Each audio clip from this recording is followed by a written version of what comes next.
ये भारत के हमारे 14वें प्रधानमंत्री जिनका कल रात्रि में निधन हो गया, डॉक्टर मनमोहन सिंह थे, उनका सत सत नमन करते हैं। और याद करके जैसे हम खबर सुने मेरे आंख में आंसू आ गया। इसलिए आंसू आ गया जो ऐसे विद्वान व्यक्ति बहुत कम हमारे भारत में जन्म लेते हैं। भारत के 14वें प्रधानमंत्री भले थे, लेकिन 1991 में जब नरसिम्हा राव प्रधानमंत्री थे तो उस समय भारत की इनको वित्त मंत्री बनाया गया था। ये RBI के गवर्नर भी रह चुके थे और जब रहे थे तो हमारे भारत की उस समय स्थिति बहुत खराब था। नरसिम्हा राव सोच में पड़े हुए थे कि बोले चिंता करने की बात नहीं है, चिंता आप नहीं करिए, हम है ना। ये क्या किए, इधर उधर सब कर्जा मांगने लगे, सब कंपनी सब देश से मांगने लगे, विदेश से मांगने लगे। विदेश वाला बोला कि क्या आपको पैसा क्यों देंगे, तो बोला क्यों नहीं दीजिएगा, बोले देंगे यही शर्त पे कि आपको उदारीकरण, निजीकरण और वैश्वीकरण पर काम करना पड़ेगा। ये तैयार हो गए मनमोहन सिंह कि ठीक है हम काम करेंगे, ठीक है। और वही 300 करोड़ रुपया कहाँ से, इंग्लैंड से सोना गिरवी रख करके लाए, तीनों काम करने के लिए तैयार हो गए।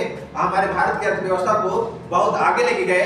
और जब भारत के प्रधानमंत्री 2004 में ही बने, उस समय से 2014 तक हमारे देश को इतना डेवलपमेंट किए कि जब हमारे देश में नोटबंदी हो रहा था तो उस समय भी एक टिप्पणी दिए थे कि देखिए नोटबंदी करने से आपके देश की अर्थव्यवस्था गिर सकता है, ठीक है। ऐसे महान विभूति थे जो हमारे बीच नहीं रहे, सत सत नमन करते हैं। बहुत लोग इन पे कमेंट करते हैं कि इनको मोहन भी कहते हैं। अरे भैया वो विद्वान व्यक्ति थे, अर्थशास्त्र व्यक्ति थे। देखो GDP के फुल फॉर्म लोग नहीं जानते हैं और GDP पर बोलने लगेंगे तो 3 दिन लगातार बोलेंगे।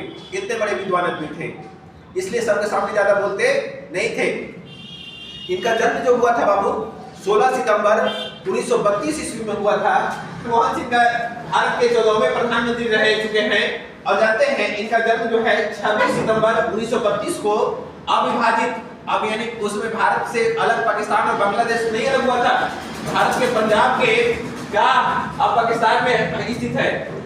इनका क्या जन्म हुआ था, ठीक है। और मृत्यु जो हुआ कल रात्रि में 9:30 में एम्स दिल्ली में इनकी अंतिम सांस लिए। ऐसे महान विभूति को सत सत नमन करते हैं। कोचिंग की तरफ से ढेर सारे श्रद्धांजलि देते हैं कि हमारे देश में जन्म लिए, हम लोग के लिए, इकोनॉमी के लिए, अर्थशास्त्र के लिए, वित्त के लिए, भारत के प्रधानमंत्री के रूप में रह करके, RBI के गवर्नर के रूप में रह करके जितना बड़ा योगदान दिए हैं वो इनको देने वाला नहीं है। ऐसे महान विभूति को सत सत नमन और प्रणाम करते हैं। जय हिंद, जय भारत।